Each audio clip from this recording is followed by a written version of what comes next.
Hey everyone! Today I'm gonna show you a movie titled Texas Chainsaw 3D. It is a 2013 American slasher horror film directed by John Luessenhop, with a screenplay by Adam Marcus, Debra Sullivan and Kirsten Elms. The movie is about a young busty woman travels to Texas to collect an inheritance. Little does she know that an encounter with a chainsaw-wielding killer is part of the reward. Let's start. The movie opens with a montage of the original movie. We see each kill happen in 3D as it did in the original movie.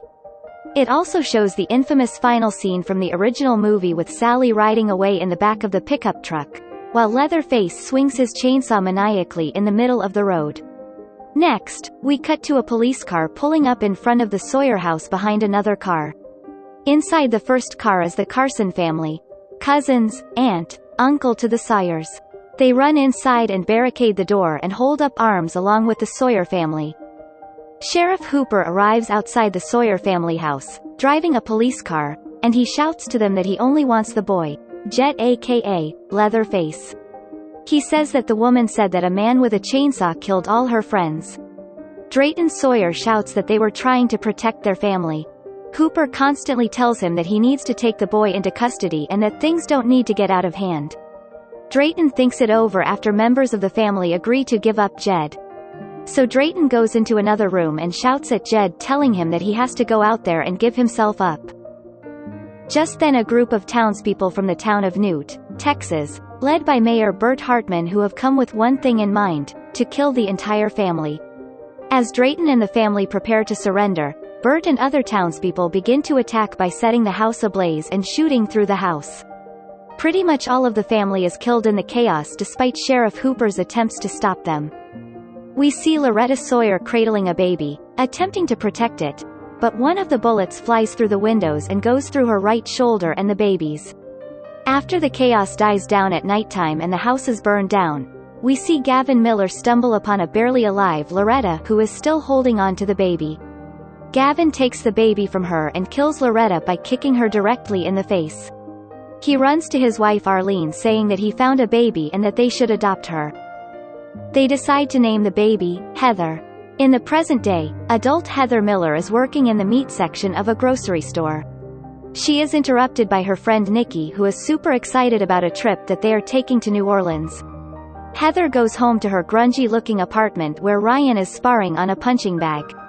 We see that Heather has strange pieces of art that include bones and a lot of black paint. Ryan gets her to relax from being stressed about the trip by making out with her. Just as they are about to have a meat injection session, they are interrupted by a knock at the door.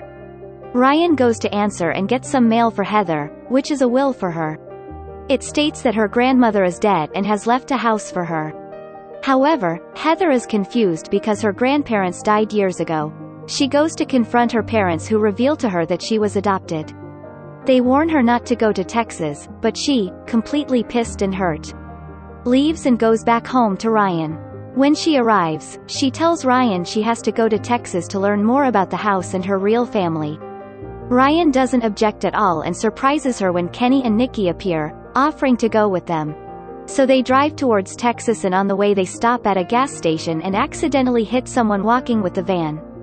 It's pouring outside, and the guy introduces himself as Daryl. He says that to forget about them hitting him, that they can just drop him off when they get to Texas, and he even offers gas money. So they figure what the hell and let him come along. When they finally reach the house, they are met at the gates by Farnsworth, who gives her a keychain full of keys. One huge one in particular.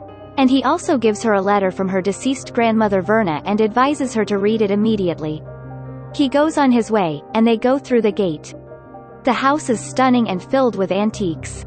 They explore the house and decide that they should get some food from a local store that may be around. Daryl offers to stay behind and set all their bags up for them, and he also gives them some money for food.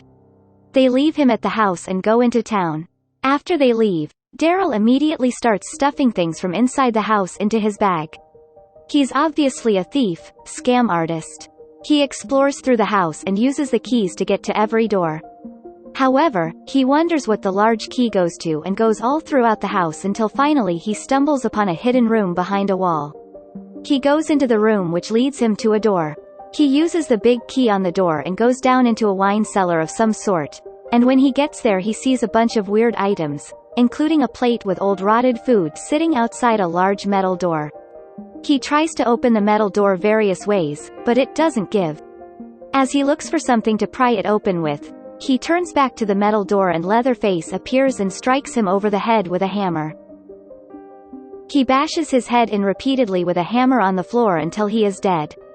While in town shopping for things, Heather is approached outside a store by Deputy Carl Hartman, who is clearly attracted to her. Heather tells Carl where she's staying, and the mayor, who is Bert Hartman from earlier in the film, overhears this and asks her if she's related to the Sayers. She lies and says no and quickly leaves with her friends. When they arrive back at the house, they see that everything is a wreck. They deduce that Daryl must have been a thief and robbed them and left. They relax since it wasn't anything extremely valuable missing and have a few drinks. Later in the evening, Kenny starts making up some steaks as night falls. Ryan is in the study playing on the pool table, Nikki is outside smoking and eyeing Ryan from the window, and Heather is exploring the house upstairs. While Kenny is cooking, he notices the door that Daryl went through, and he walks through. He calls out to Ryan, but Ryan has music playing very loud so he can't hear him. Kenny walks down into the cellar and sees Daryl's bag and a pool of blood. He calls out for Daryl, but doesn't get a response. Then when he steps into the room with the metal door, he sees the metal door is wide open. As he walks through it, he steps into a dark hallway. Suddenly, Leatherface jumps out of the darkness and chases Kenny. Kenny gets halfway up the stairs when Leatherface shoves a hook through his back. He drags him downstairs, and Kenny's screams are drowned out by the loud music. On another scene, Nikki takes Ryan outside into a barnhouse in the back. When they get back there, she points to a bucket covering something. When Ryan removes the bucket he sees there is a bottle of wine and 2 glasses there. He turns around and is shocked to see Nikki standing half naked and they proceed to have a meat injection session. Back in the house, Heather is upstairs and stumbles into a room where the corpse of Grandma Verna is sitting in a chair, decomposing. She screams and runs downstairs to find everyone, but she sees the house is empty. When she runs into the kitchen, she sees Leatherface. She screams and he grabs her and tosses her onto the kitchen floor, knocked her out. When she is awake, she is now in a room in the cellar, and we see Leatherface cutting up Daryl's body in pieces. Then we see him hang Kenny's body up on a hook and saw his body in half. Heather quickly jumps up and runs up the stairs. Leatherface chases after close behind. She falls down the front stairs when she gets outside and runs to the back of the house, which is a graveyard full of the Sawyer, Carson family. She finds an unfinished grave with a coffin and climbs inside. As Leatherface stalks the graveyard, he hears Heather crying and jumps on top of the coffin and begins cutting into it. Ryan and Nikki step out of the barnhouse after hearing the chainsaw and they see Leatherface cutting into something. They call out to him asking who he is, and when he sees them, he stops cutting into the coffin and runs toward them. They quickly run back into the barnhouse and barricade the door. Ryan finds a shovel and Nikki finds a loaded shotgun. She shoots through the door as Leatherface tries to cut through. She shouts, "Welcome to Texas, motherfucker." Suddenly it gets quiet. They see a pair of lights through the door, and the van suddenly crashes through the barnhouse. It's Heather. They quickly jump in and Ryan drives through the barn and towards the front gate. He tries to ram it but to no avail. As Leatherface catches up to them, Ryan backs the car up so the gate can open automatically and they drive through it. Just as they do, Leatherface manages to cut through the front tire and the side of the van. This causes the van to flip over and crash just as they get about 15 feet from him. Heather looks over, and we see Ryan is dead. She and Nikki scream as Leatherface tries to cut through the van. He even goes so far as flipping it onto its side. Heather is able to climb out through one of the windows.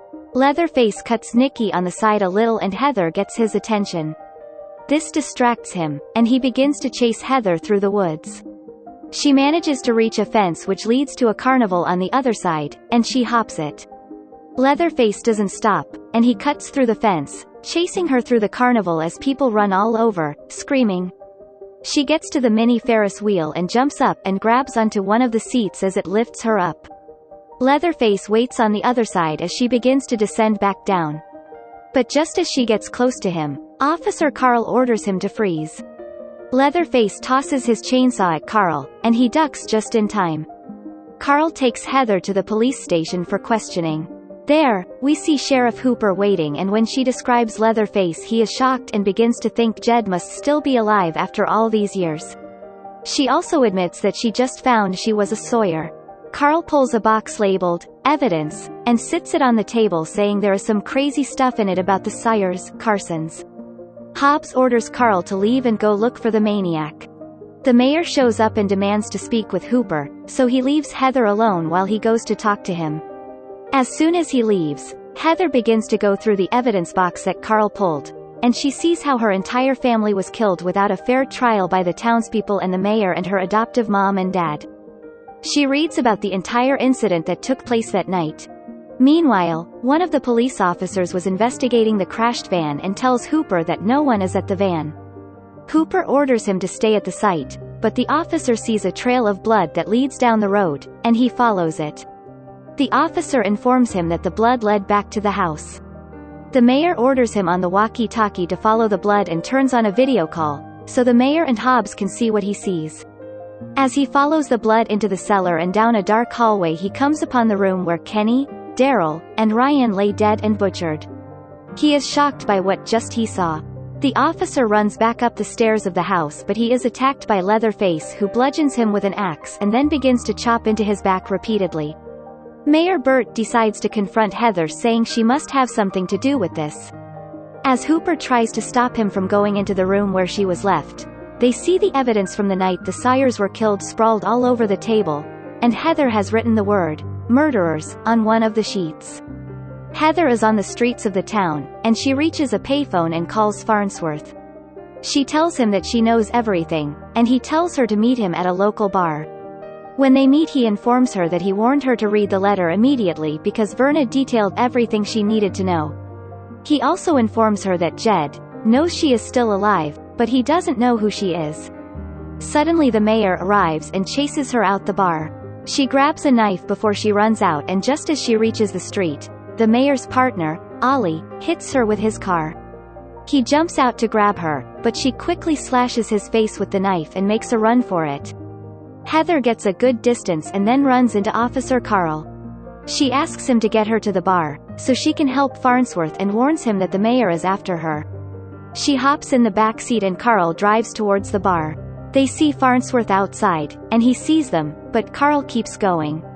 Heather shouts at him and then realizes he's helping the mayor when the mayor calls his phone.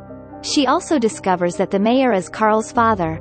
The mayor tells Carl over the CB radio to bring her to the old slaughterhouse that the Sawyers used to own. Little do they know that Leatherface has a CB radio in a truck and overhears this. He grabs his best chainsaw and goes out into the night. When Carl arrives at the slaughterhouse, he goes to tie Heather up from some ropes. When she tries to attack him, he accidentally rips her shirt down the middle, but she stays tied up. He leaves her there and tapes her mouth shut. Then, we see Leatherface is behind Heather and he places his chainsaw on her shoulder. She tries to scream, but they are muffled by the tape. He steps in front of her and revs the chainsaw. As he gets closer and closer to her with it, he stops and notices the bullet scar on her shoulder. He removes the tape from her mouth, and she begins to beg and plead with him repeatedly, telling that she is his cousin. Leatherface is shocked by this but cuts her free, just as Ollie and the mayor arrive and begin to beat the crap out of Leatherface. Heather makes a run for it. The mayor wraps a chain around his neck and tells Ollie to power it on. The chain leads into a giant meat grinder. Ollie runs to go power it on, and just as he does, he is attacked by Heather, who shoves a pitchfork through his body and kills him. As the chain begins to pull Leatherface closer to the meat grinder, Heather shows up and tosses him his chainsaw. Leatherface uses it to cut the chain and free himself. He rises up and cuts both of the mayor's ankles with the chainsaw. The mayor falls onto the ground and begins to crawl backwards, unknowingly towards the grinder. Hooper shows up with a gun and sees the chaos. The mayor constantly yells for him to shoot, but Hooper slowly lowers his gun when he sees Heather shouting for him not to shoot, and he leaves the mayor to die. The mayor ends up crawling back into the grinder and is shredded to pieces. Back at the Sawyer house, we see Leatherface sitting slumped in a chair, and Heather is standing next to him. She tries to touch his face, but he gets up and goes down into the cellar. Heather finally reads Verna's letter which, in flashback, Verna Carson details that Jed is the only blood relative she has left now and that whether she chooses to stay or not, she should never forget where her home is. We see Heather go down into the cellar. She stares at Leatherface face to face as she grabs his tray of old food and goes upstairs. She has decided to stay. The movie ends as Leatherface grabs the metal door, and slams it shut. In a post-credits scene, Gavin and Arlene show up at the mansion to see Heather, greedily seeking a share of her assets. As they wait by the door, Leatherface comes out with his chainsaw. Thank you for watching. See you in another video. How do you like this movie? Please leave your comments. Goodbye.